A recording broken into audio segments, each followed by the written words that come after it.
नूराबाद एक छोटा सा पुराना और पसमानदा कस्बा था जो पहाड़ियों और खेतों के दरमियान बसा हुआ था, जहां कच्ची ईंटों के घर, मट्टी से बनी हुई गलियां, लकड़ी के दरवाजे और टूटी हुई छतें आम नजर आती थीं।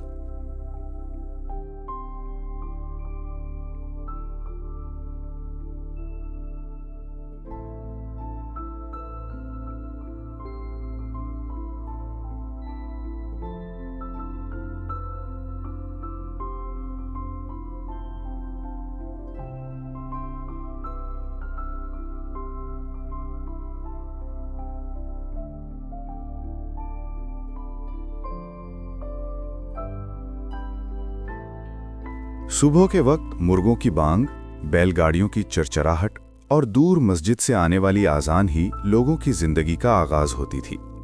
बाजार में चंद पुरानी दुकानें थीं जिन पर मिट्टी जमी रहती थी। ज्यादातर वक्त वो वीरान ही रहती।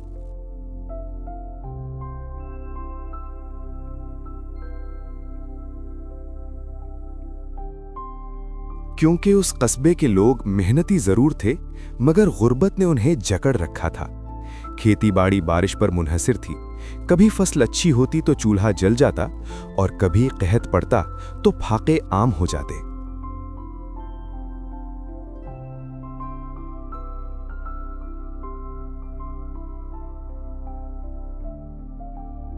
इसी कस्बे में करीम बख्श नाम का एक 40 साला मोची अपनी पुरानी सी दुकान में दिन भर बैठकर जूते सीकर रिस्क कमाने की कोशिश करता था। उसकी दुकान के सामने एक बोसीदा तख्ता पड़ा रहता, जिस पर वो बैठकर काम करता।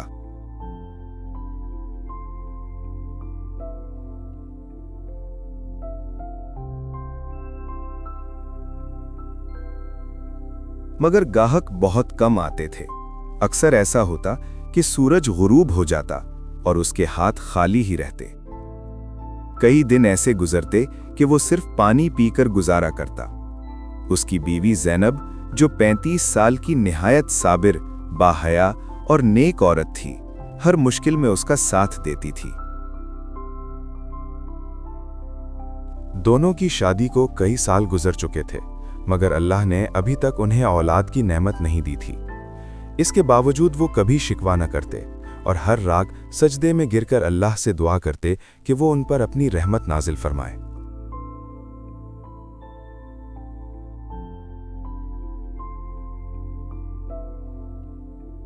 एक दिन कस्बे के कोतवाल ने ढोल पिटवाकर ऐलान करवाया कि बादशाह के हुक्म से तमाम दुकानदारों पर नया भारी टैक्स लगाया जा रहा है। जो मुकर्ररा वक्त पर अदा ना करेगा, उसकी दुकान बंद कर दी जाएगी और सामान जब्त कर लिया जाएगा।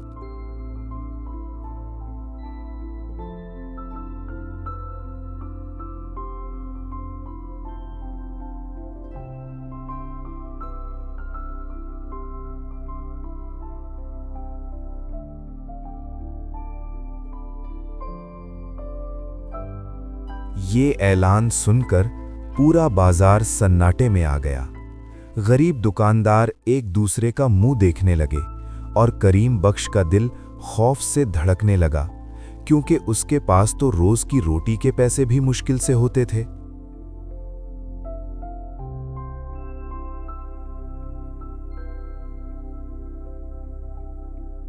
टैक्स अदा करना उसके लिए नामुमकिन था।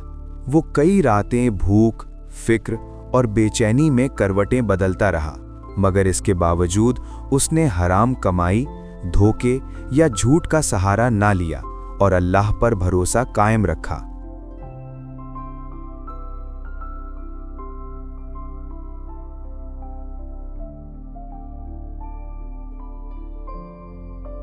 उन्हीं दिनों एक नौजवान लड़का उसकी दुकान पर आया, जिसका जूता बुरी तरह फटा हुआ था।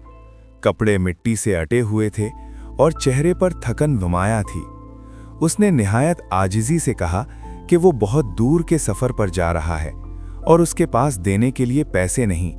अल्लाह के नाम पर उसका जूता ठीक कर दे।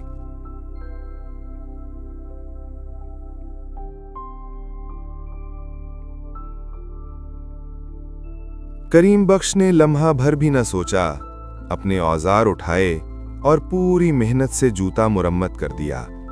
जब लड़का जाने लगा तो उसने दुआ दी और रुखसत हो गया। चंद दिन बाद वही लड़का वापस आया और अपने साथ कुछ सिक्के लेकर आया।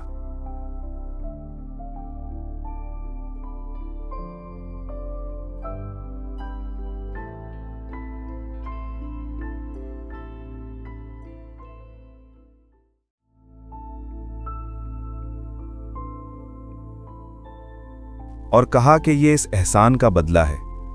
मगर करीम बख्श ने नरमी से वो सिक्के वापस कर दिए और कहा कि जो काम अल्लाह की रज़ा के लिए किया जाए उसका बदला बंदों से लेना मुनासिब नहीं।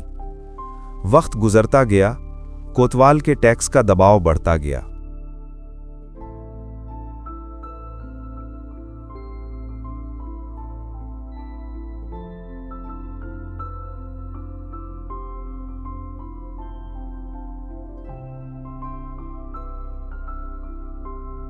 और इसी दौरान दुकान के मालिक ने भी 3 महीने का किराया मांग लिया और धमकी दी कि अगर रकम अदा न की गई तो दुकान खाली करवा ली जाएगी। ये सुनकर करीम बख्श बिल्कुल टूट गया। उसकी आंखों से आंसू बहने लगे और वो दिल गिरफ्ता हालत में घर लौट आया।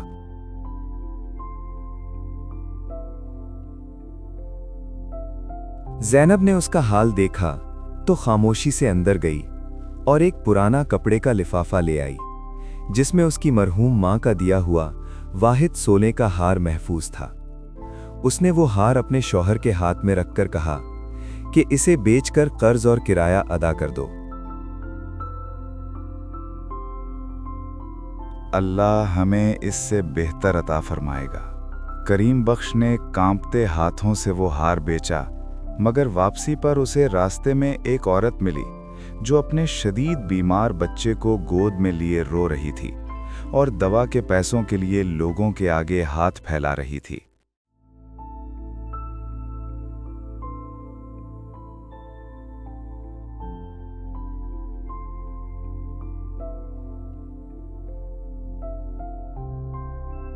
ये मंजर देखकर करीम बख्श का दिल पसीज गया।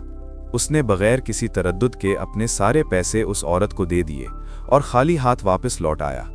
अब उसके पास ना किराया था, ना टैक्स की रकम, ना घर के लिए अनाज। वो दिल में टूटा हुआ अपनी दुकान समेटने लगा।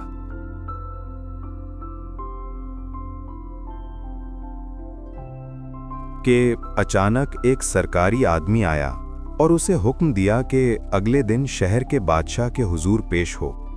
ये सुनकर उसके दिल में खौफ की लहर दौड़ गई और पूरी रात वो अल्लाह से मदद की दुआएं करता रहा। अगले दिन लरजते कदमों से वो दरबार पहुंचा।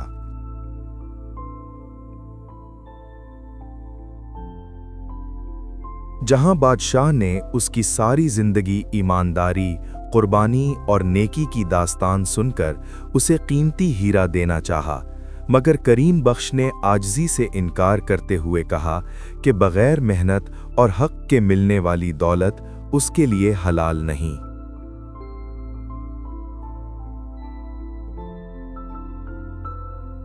इस जवाब ने बादशाह को हैरान और मुतासिर कर दिया। उसने फौरन करीम बख्श को यतीम खाने का निगरान मुकर्रर कर दिया, मुनासिब तनख्वाह, रिहाइश और मुस्तकिल रोजगार अता किया। कुछ ही अरसे में उसकी जिंदगी संभल गई, कर्ज उतर गए, इज्जत मिली, सुकून नसीब हुआ। और फिर अल्लाह ने अपनी खास रहमत से उसे वो नेमत भी अता की जिसके लिए वो बरसों से दुआ कर रहा था। ज़ैनब ने एक सेहतमंद बेटे को जन्म दिया और उनका घर खुशियों से भर गया। यूं ये गरीब मोची जो कभी फाकों से गुजरता था, सब्र, ईमान और सच्चाई के सबब कामयाब और बाइज्जत इंसान बन गया। और ये कहानी हमेशा के लिए ये सबक दे गई कि जो शख्स भूख, खौफ, गुर्बत और आजमाइश के बावजूद अल्लाह पर यकीन, ईमानदारी और नेकी का दामन नहीं छोड़ता, अल्लाह खुद उसके लिए ऐसे रास्ते खोल देता है जिनका वो कभी तसव्वुर भी नहीं कर सकता।